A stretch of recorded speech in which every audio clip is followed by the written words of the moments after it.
All righty, let's get right to it. All guests appear on the Bud Light guest line. Bud Light, easy to drink, easy to enjoy. He's here every Monday at 1 o'clock. You can also hear him on the Football Hour with Sean Salisbury. Lorenzo Neal, what's going on, Lo? How you doing, buddy? Hey, guys. Great. What game, right? Hey, let me tell you something, Lo. All right, I got to tell you something. Uh-oh. That was, I don't have a dog in the fight.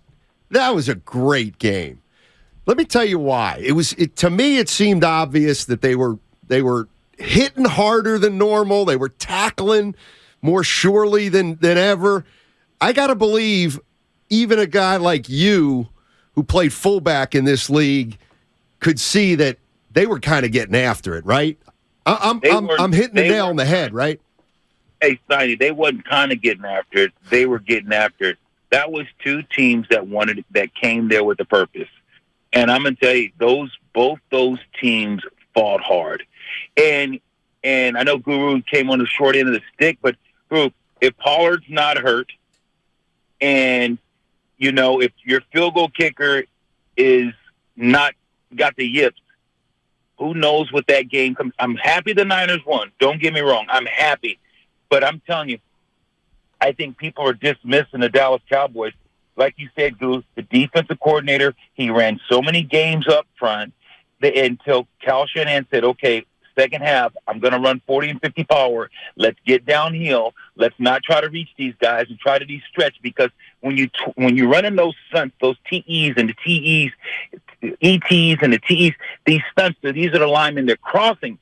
And when they cross, what it does, the Niners want to run that zone, and when they're stunning, they're missing a guy. So now guys have to back and stop and try to block the guy because he's looping in. So you did not see the Niners have any type of success really early in the first half running the ball. Lo, I'll say this, man, and I'm being honest. I'm putting the rat on the table early. You didn't hear me the end of last week. I said I felt like I was going to a funeral. I didn't give Dallas a chance on both sides of the ball. And the Niners offensively been electric. I have never, my jaw mouth was on the floor at the job Dan Quinn had going. Dak the Fraud Prescott, that's it, Lo. He was horrible when they needed him most. And I look at Brock Purdy. The one thing that he did that just impressed me is no turnovers. And I'm asking you, former NFL player, the fact that he saw this type of defense this fast, how much is that going to help him for next week, where arguably the Eagles have a better defense than Dallas? How much is Purdy going to benefit from yesterday? Well, I think he's going to benefit a lot because Dallas played a lot of single high safety. At times they played some two Mike or two Robert, and you saw what they did. They played man and they played off man. You saw it, and you saw when Purdy would drop back, guys did not come open soon enough because the plays were taking the belly because Dallas was playing off of them before they could get out of their break. There was someone in his face, and he had to scramble. He got out of there. I told you they were going to get him off his spot. He had to reset his feet. He wasn't throwing the ball well. He did not play great. He didn't play horrible because, like you said, the only reason they won that game is because he did not turn the ball over. Dak Prescott turned the ball over, and you look at it too this way, guys. If they believed in their field goal kicker, they kicked that field goal before half. Now they're winning before half, and instead of going for it on fourth down and throwing that interception that was tipped, so now you don't score before half. This game had so many ebbs and flows. That was huge. Like you're talking about, Steiny. It was a physical. It was a physical, and it's the team that made the least amount of mistakes won that game, but that was a physical, hard-hitting football game. Yeah, Lorenzo Neal joining us courtesy of the Bud Light guest line. No, I mean, basically, McCarthy had to coach that game kind of as if he didn't have a kicker, particularly going into the second half. Like, every decision, all those decisions around midfield, you had to put the kicker into the equation. He's probably not going to make this, so now we got to do this. I thought it put him in a hole a little bit. But anyway, let me ask you about Nick Bosa. I guess the numbers, he didn't have the big sacks last week or two, but can you tell me what teams are doing with him to mitigate him a little bit? And then what when they do that to take him out a little bit, where are the openings for the other players to step up? Yeah, and that's what we talked about. He talked about it on the show, the pre-show. I said, hey, look, what about the other guys? You know who Nicky is. Nicky's a guy that you're going to chip, you're going to hit, and they just got off the ball quick. They said, hey, let's get off and let's set. Nick Bosa, at times, he wants to get into guys' body. He wants to forklift them and lift them and push them into the quarterback lap. And he was doing that, shrinking the pocket. But, at times, Prescott had nowhere to go because the pocket was shrinking on him. He'd either have to scramble or throw a bad ball. So they did a great job of containing him. They did a great job of hitting him. But, I just think Nick Bosa, is his presence still felt, Steiny? That's the thing. I know you looked for the stats. Okay, Nick Bosa's supposed to have 2 sacks. What did he do to influence the game?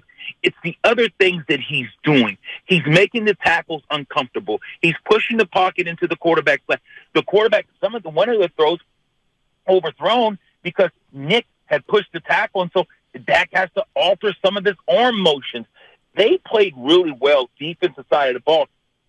There was a particular play, guys. I think you remember it. In the third quarter, they roll trips. They empty the backfield, and they put CeeDee Lamb in the slot. So they put guys outside, so they make Fred Warner have to play 2 Mike or have to guard CeeDee Lamb.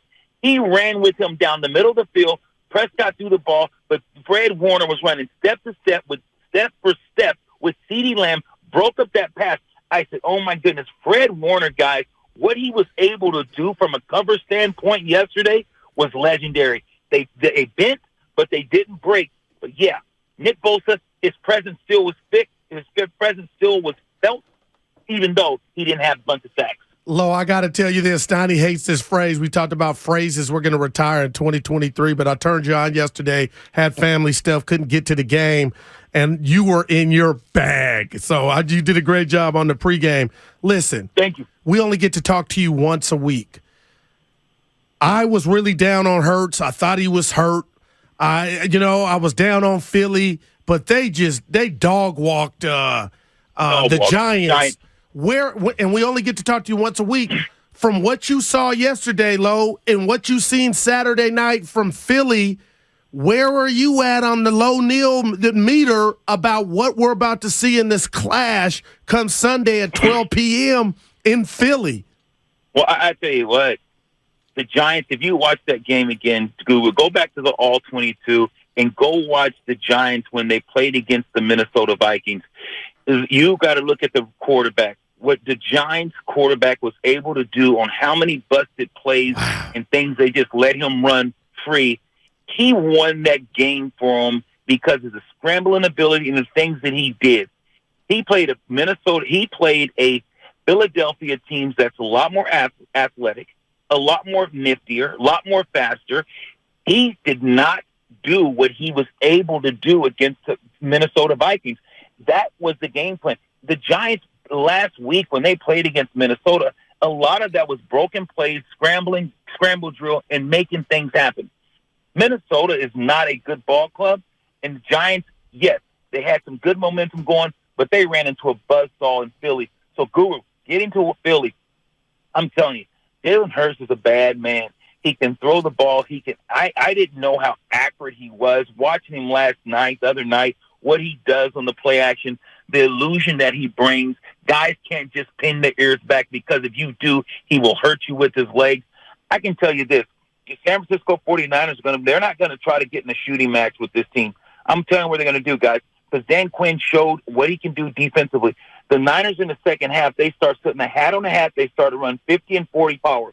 Watch where they line up, pull the guard and tackle, and they go downhill. Mark my words, the San Francisco 49ers will have more rushing yards by far, and they're playing against a better defense. Like you said, I tell you this, without a doubt, the 49ers will have way more yards rushing than they did against Dallas. They'll be a lot more physical. They'll be a lot more balanced, and it's going to be a better run. I can guarantee you this, because they're not going to try what they did because they know what when we saw the second half, 80-some yards rushing because they went downhill. They said, it's a mindset. We're going to come off the ball, and we're going to kick your ass. That's what the Niners did to switch it. So, Guru, when we're talking about Philly, if they played the same type of way early against Philly, Philly would run them out of the building. But I think because they're going to slow down the game and say, look, let's smash mouth and run at Philly, I think you're going to have a light, tighter game than what people think. I don't think it's going to necessarily – the Niners aren't going to let them be in a high-scoring game. They're going to try to keep the ball out of Jalen Hurts, as their coach called him, Michael Jordan's hand. Lorenzo Neal joining us, courtesy of the Bud Light guest line. Christian McCaffrey's got a little calf issue. I think, you're watching the game you saw late in that game. I guess it's called a calf contusion. What do you know about that? And a week from now, will it matter?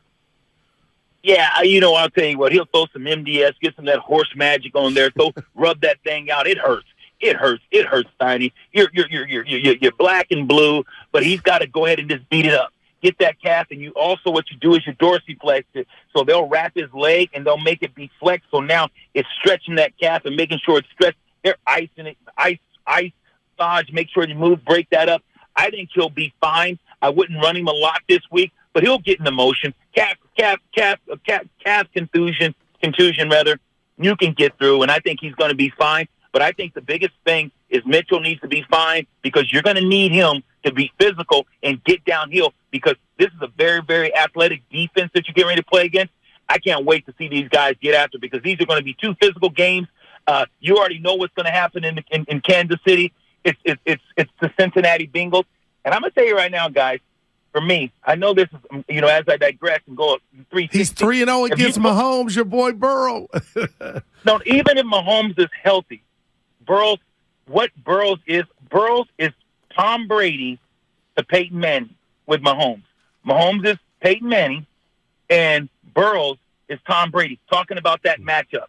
Because Burrows has his number.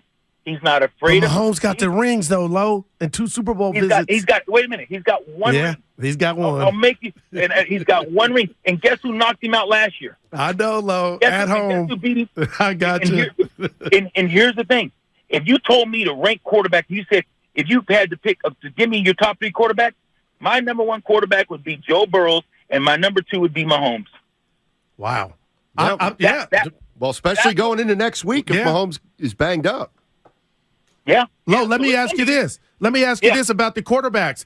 Hey, I told Steiny on the Vine last night, him and Evan, I'm not blaming Josh Allen, but I'm looking at that that playoff resume, and I'm like, okay, you ain't got to the big dance. What about him and Diggs getting into it on the sideline? Then there were some reports that it went in the locker room. Is that just passion, much of nothing, they'll be back come springtime, or what did you make of that? Well, I think when you have a Josh Allen who's big and physical, can throw the ball over the yard, I think that you have a receiver that is passionate just like Josh Allen. And he knew that when you're open, you can't miss the layup. Josh Allen was inconsistent this year, guys. I looked at the team and something was off. Should have lost to Miami. Miami, they should have lost to Miami. They were just off. I took Cincinnati. You look at them, they're just a little off. And here's the thing. I think Josh Allen, you guys can see it.